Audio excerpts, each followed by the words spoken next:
Went to Berlin's kinkiest nightclub for no other reason than to just pretend I'm something I'm not. And I thought this place is going to be sophisticated, cool, sexy, all the adjectives one might describe myself as. To sort of give a brief description of what I was greeted with, if Wetherspoons and Iron Apple had a love child, that is what it would have birthed. First of all, to get into the establishment, you had to queue for 3 hours. I felt like I was queuing for a roller coaster ride, and honestly I'd rather have 15 seconds on stealth. Upon seeing the clientele in the queue, I think I should have done what any sane person would do and turned around, but unfortunately my mother didn't raise a quitter. So what some people might have seen as a wasted expense, I just saw as character building. And honestly, I think it just gets to a point in your life when you think, is my character not built now? I'm 29, I think my character's built. Obviously to get into said establishment you have to be dressed a certain way, so I obviously went dressed as a dominatrix. The only thing dominating me was shame. People go all out on these outfits, like there are actual shops in Berlin where you can buy specific outfits for this nightclub.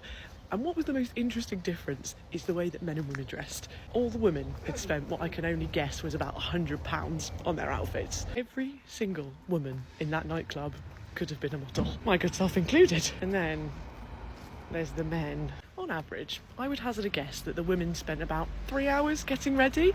The men, I don't know, how long does it take to put on a pair of sweaty boxers? 3 minutes? I've never seen so many briefs bought by mothers from Debenhams. That experience was the antithesis of an advert for Specsavers, because I just want to unsee that. What's fascinating is this place is meant to be a queer bar, and you could tell there were a few queer people wandering around, but mostly it was just lines of pervy men. Because if you're straight, you wouldn't have said that, but you know, you'll have to excuse me for being such a heterophobe. I'll make sure I go to Straight Pride at all bar one this year. At one point, a man came up to me, and he was like, "Oh, I think you're beautiful," and I didn't know what to say, so I just went, "Massive leather, mate, huge," and then he walked away laughing. I was there with my girlfriend, and one man actually patted next to him on a bed to come and join us. I think I've been less sick when I have food poisoning. So, safe to say, probably won't return to KitKat, and if by kinky they meant we'll put you off men forever, then yeah, it probably was the kinkiest nightclub.